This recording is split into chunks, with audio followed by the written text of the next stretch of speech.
Hi, I'm Patrick from Patchworks, and today I'm going to be talking about my EDC bag and what's in it and things you can consider when you're building your own. I've been doing EDC for a good amount of years now. I've been through a lot of bags, a lot of gear, a whole bunch of different renditions, seeing what works for me and that kind of stuff, and this is where I've settled. It's probably simpler than you might think, but that's one of my main points. I keep things simple. It's easy to get caught up in the gizmos and flashiness of EDC, but really in your everyday life, you don't use that much. I guess that's enough talking, and we'll get right into it. The bag itself is a Turret. I got it off Amazon a couple of years ago. It's been with me to 48 states, 32 national parks, tons and tons of hikes, and is still in really good shape, especially for the price. I'll link everything down below if you're interested in that stuff. But I'm really pleased with this. The two biggest things for me were that it stands up by itself. I hate bags that fall over, fold on top of themselves, have all these zippers and compartments. I like that it stands up. I can place it where I need it, and it's going to stay there, and then I can get into the bag. I don't have to hold the bag up while trying to get into it. The other thing is its mesh pockets. It's got a big mesh pocket on the front here with an easy slip thing. You don't have to unzip or anything, and then mesh pockets on the side as well. I like being able to see what I'm going for, grab that directly, and not waste any time. As well as putting it back is easy because you don't have to do a whole bunch of zippering. Getting into the bag and what's in it, we'll go right to the front pocket. Easy access. See how quick that was? I need my wallet, and there it is. This is my favorite wallet. Everyone has their favorite wallet. This one's probably better than that, but I don't see them for sale anywhere. I got this years and years ago. It's great, but I don't know how to recommend it because I don't know what it's called or what it is. It's just one flap, pocket for cash, slide for IDs. It's perfect. After that is my keys, which is a pretty solid piece of EDC gear all by themselves. I have a key fob, of course, a little O light, which is very bright, little tiny keychain. For that size, that brightness, it's ridiculous. I have a smart tracker, which everybody should have, and a little key knife, which I use all the time, more often than my own EDC knife itself. There's also a little S-clip so I can hook it to things, hook it to the bag if I don't want to lose it. It spends a lot of time on my hook in my van, but when it does go in that pocket, it does. After that, I have my AirPods. I don't use them very often, but when I do want them, it's usually when I'm driving. So keeping it in this pocket is a quick way to be able to grab it easily and not have to fuss around. There's also a chapstick in there, but I don't think you need to see that. On the bottom here is a zip pocket, which is another important point. Sometimes, the security of having an open mesh pocket, everybody can see and get into relatively easily, doesn't work. Most of the time I'm not in those situations, but sometimes I am. So I can take what I keep in this pocket out and put my wallet and keys in there. Then it's zipped up. They can't fall out. It's hard for somebody to take them. And that's a lot better. In my daily life, I keep my big O-light in this pocket. This is the Baton 3 in a charging case. I use this thing all the time. Probably just as much as I use the one on the keys, just for different things. It's very small, very bright. It has 3 settings, 4 settings. It goes to like some super setting. It's absolutely ridiculous. And the charging case is sweet because it keeps it charged, and I always know my flashlight has charge. I hate when you go to grab a light and it's dead and then there's no point. The other thing I keep in that pocket is possibly not family friendly, so I won't show it. But it's for non-family friendly people. So make sure you have those kind of things in your everyday carry as well.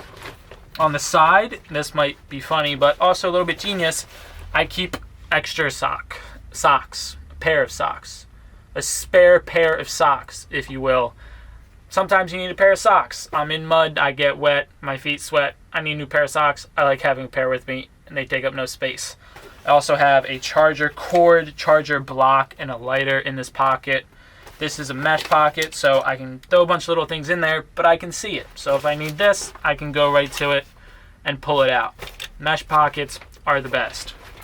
On this side is my water bottle. I've been through a ton of water bottles, the dual walls, the big ones, the little ones. I have every size, every opening. This one is my favorite. I like the small top because you can drink it while you're driving and you're moving. I like Nalgene's because they carry the most amount of water for the weight. I'm not really a big water has to be cold kind of guy. I just like water, and for the weight, this carries the most. So that's what I go with. Now getting into the big section, which is just one big pocket, which is also a cooler. I don't really use it for the cooler feature very often, but it does give it like a foam padding all the way around. Gives it some stable, sturdy stability. Stable, sturdy stability. That's a fun one.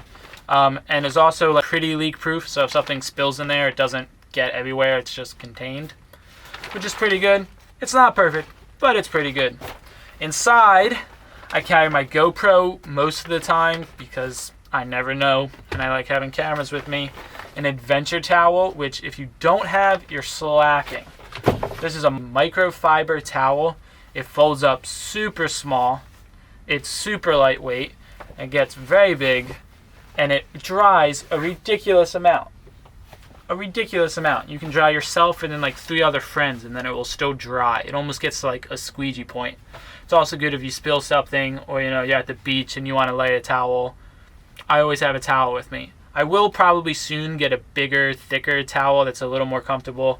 The more I do it, the more that is important to me. I'm probably a nomadic. That's what I'm looking at. But for now, and even when I do get that, I keep this on hand. After that, I have this, which is new this year. New this winter, actually. I just got it. It's a portable, well, obviously it's portable. It's a rechargeable hand warmer. It's from a company called Akumba. I got it off Amazon. I'm liking it so far. I haven't used it for a very long time, so I can't give you, longevity ratings. But as far as it working so far, it's great. Keeps my hand warm, lasts a long time, and is also just a portable charger. So if you need to charge your phone with something a small size, this is really great. Because I also carry this, which is my big old portable battery bank, which I can get into. But this is kind of smaller that I can fit in my pocket. Kills 2 birds with 1 stone. Charger, hand warmer. Comes with a little charging cord and a little case. Pops in there. Easy breezy, beautiful Akumba. Alright, some more on this Anker battery pack. These things are the best. I love it. It's great. It's no nonsense. It holds a bunch of charge. It charges quickly. It charges your things quickly. It's got 2 USB ports. 1 USB-C port. It's a great size. Actually, when I ordered this, I thought it was going to be smaller.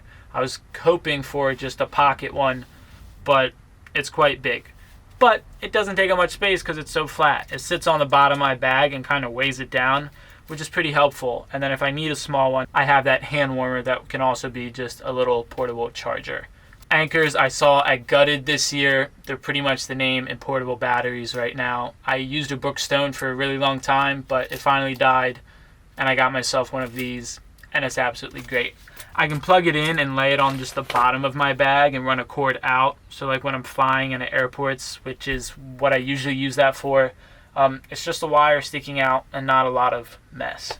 The other cool part about this bag is that it's mostly empty. I don't like really filling it up, and it's just one big thing. So I can throw hoodies and jackets in there, no big problem. And it also carries my hiking chair without any issues. This is my one-all bag, so it's got to do everything. And it does that very, very well. And one more thing that I usually keep in there is my adventure speaker. This is a Bose SoundLink Flex. It's the newest version. I spent a lot of time looking at speakers and which one I wanted and which is going to be best, and I've really, really liked this one. The sound is really great. It's Bose, obviously. It's got a little clippy thing. It's waterproof. It's made of this like metal rubber stuff that can take a beating, no problem. It's great size, great shape, very ergonomic. Very big fan of this here speaker. Alright, well that's pretty much it. That's everything in there. That's all the stuff I use most of the time. I do drive all of my possessions around with me, so I don't have to keep everything in this bag. So it might be a little different than your situation, but that's what I've got going on. If you have any questions, feel free to ask them. I'll get back to you and answer. All the links for everything will be down below. They are affiliate links, so I earn a commission if you go through those links, which is appreciated, but not required in the slightest. I just hope this was helpful, gave you some things to think about. And yeah, other than that, I hope you're having a good time, enjoying yourself, and I'll see you next time. Bye.